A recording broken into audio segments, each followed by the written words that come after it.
Assalamualaikum warahmatullahi wabarakatuh. Bismillah, alhamdulillah, wassalatu wassalamu ala rasulillah Sayyidina Muhammad ibn Abdullah. La hawla wa la quwata illa billah, amma ba'du. Pemirsa channel Ngaji Sunnah 1926 yang insya Allah sama-sama dimuliakan oleh Allah Subhanahu wa Ta'ala.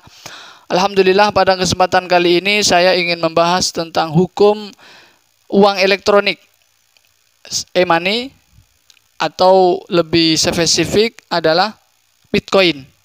Bagaimana pandangan Islam terhadap Bitcoin, penggunaan dan penginvestasian. Bisakah Bitcoin dijadikan mata uang?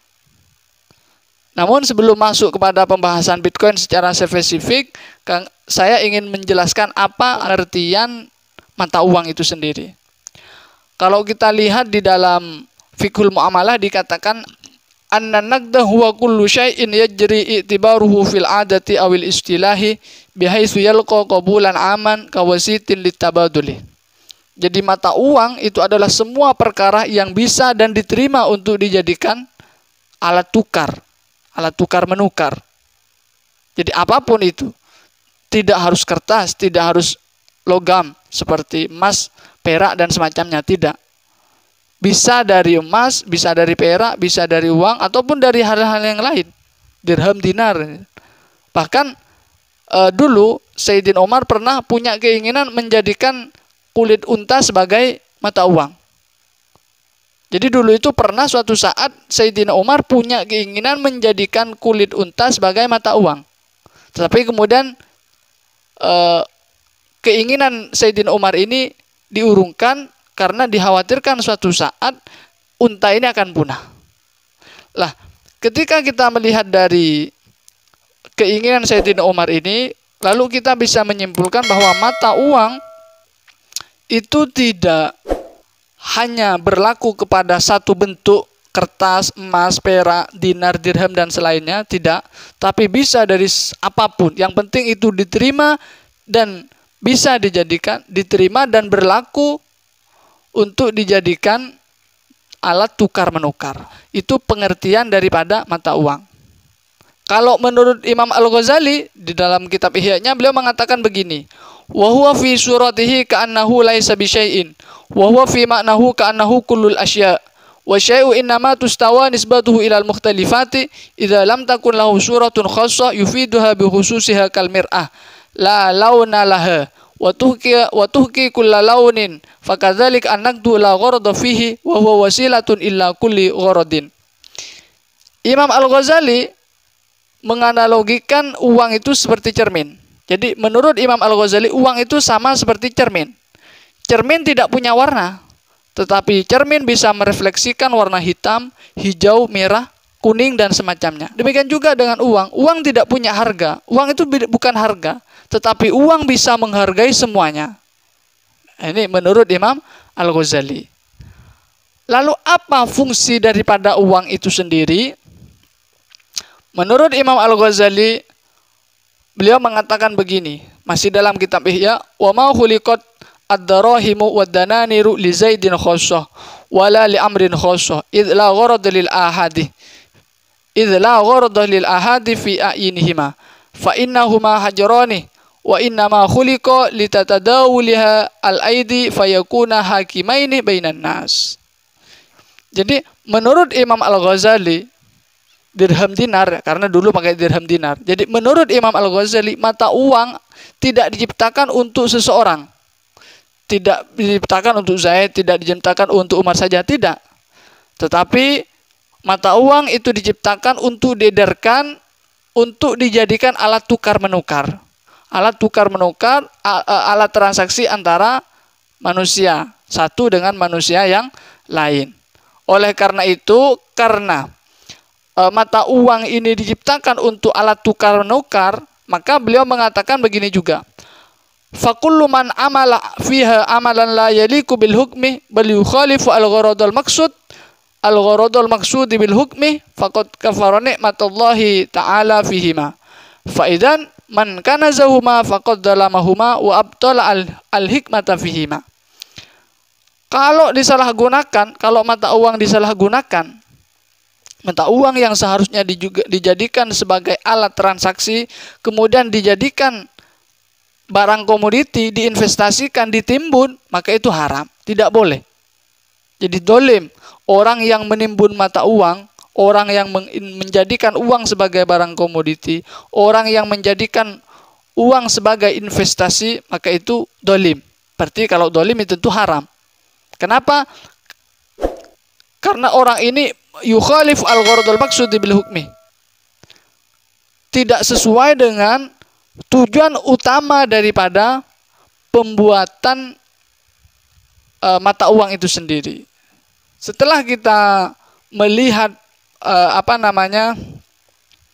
keterangan-keterangan dari kitab-kitab klasik ini, dari kitab-kitab klasik dan kontemporer ini, kemudian kita bisa mengatakan bahwa Bitcoin itu bisa dijadikan alat tukar menukar.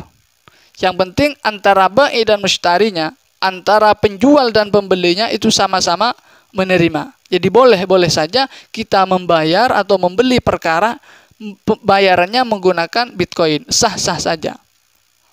Karena yang dimaksud mata uang itu adalah semua perkara yang bisa diterima untuk dijadikan alat tukar menukar. Lalu bagaimana kalau seumpama Bitcoin itu dijadikan investasi? Jadi hukumnya bagaimana investasi Bitcoin? Perlu diketahui bahwa Bitcoin itu sifatnya adalah spekulatif. Jadi untung rugi. Dan perlu diketahui juga bahwa Bitcoin ini tidak dikontrol oleh bank sentral. Sehingga potensi kerugian bagi bagi orang yang menggunakan atau menginvestasikan Bitcoin ini itu sangat besar. Karena tidak dikontrol oleh bank sentral. Jadi kalau seumpama suatu saat terjadi collapse, kemudian harga Bitcoin turun, maka ini tidak bisa kita mengadukan. Maka kita simpulkan bahwa Bitcoin itu bisa kita jadikan alat tukar menukar, jadikan mata uang, tapi tidak bisa kita jadikan investasi. Tidak bisa kita menginvestasikan mata uang. Kenapa? Karena ini sifatnya spekulatif, unsur potensi goror, potensi penipuan itu sangat besar. Selain memang juga tidak dikontrol oleh bank sentral. Dan sebenarnya di negara-negara di dunia ini yang melegalkan Bitcoin hanya 6 negara. Dari ratusan negara di dunia ini hanya 6 negara yang melegalkan Bitcoin. Ini Amerika Serikat, Denmark, Korea Selatan, Jepang, Finlandia, dan Rusia. Di Indonesia sendiri itu tidak dilegalkan. Maka karena di Indonesia sendiri tidak dilegalkan, maka seharusnya kita tidak menggunakan Bitcoin. Kenapa? Karena dalam kitab-kitab klasik dikatakan bahwa imtisalu amril imam itu wajib. Yajibu imtisalu amril imam. Wajib bagi kita itu mengikuti perintah seorang imam selama perintah itu bukan perkara yang haram. Jadi itu yang pertama. Kemudian kenapa di Indonesia tidak melegalkan atau belum melegalkan Bitcoin? Kita harus tahu bahwa kebijakan dan keputusan pemerintah, kebijakan dan keputusan pemimpin itu harus berorientasi kepada kemaslahatan rakyat, kemaslahatan umum. Makanya dikatakan di dalam kitab-kitab klasik itu tasarruful imam ala ra'iyati manutun bil maslahah. Kebijakan-kebijakan seorang pemimpin, seorang pemerintah atas rakyatnya itu harus berorientasi kepada kemaslahatan. Nampaknya pemerintah membaca bahwa di Bitcoin ini tidak dilegalkan. Kenapa? Karena potensi kerugian bagi rakyat ketika terjadi collapse itu sangat besar. Jadi mafsadatnya sangat besar. Maka pemerintah mengambil langkah antisipatif dengan cara tidak melegalkan Bitcoin itu sendiri sebagai langkah antisipasi agar rakyatnya itu tidak mengalami kerugian, tidak mengalami kemafsadatan, kemudaratan dan selain semacamnya. Jadi sekali lagi, keputusan pemerintah tidak melegalkan Bitcoin itu adalah keputusan yang saya kira itu tepat. Karena orientasinya adalah kepada kemaslahatan umum, kemaslahatan rakyat. Dan kalau kita melihat dalam Undang-Undang Nomor 7 tahun 2011 ya, kita seharusnya di bab 5 ya. Dalam semua transaksi yang terjadi di wilayah negara kesatuan Republik Indonesia itu kita diperintahkan, diharuskan menggunakan rupiah. Seperti itu. Jadi kita harus bangga terhadap mata uang kita sendiri. Sebagai salah satu bentuk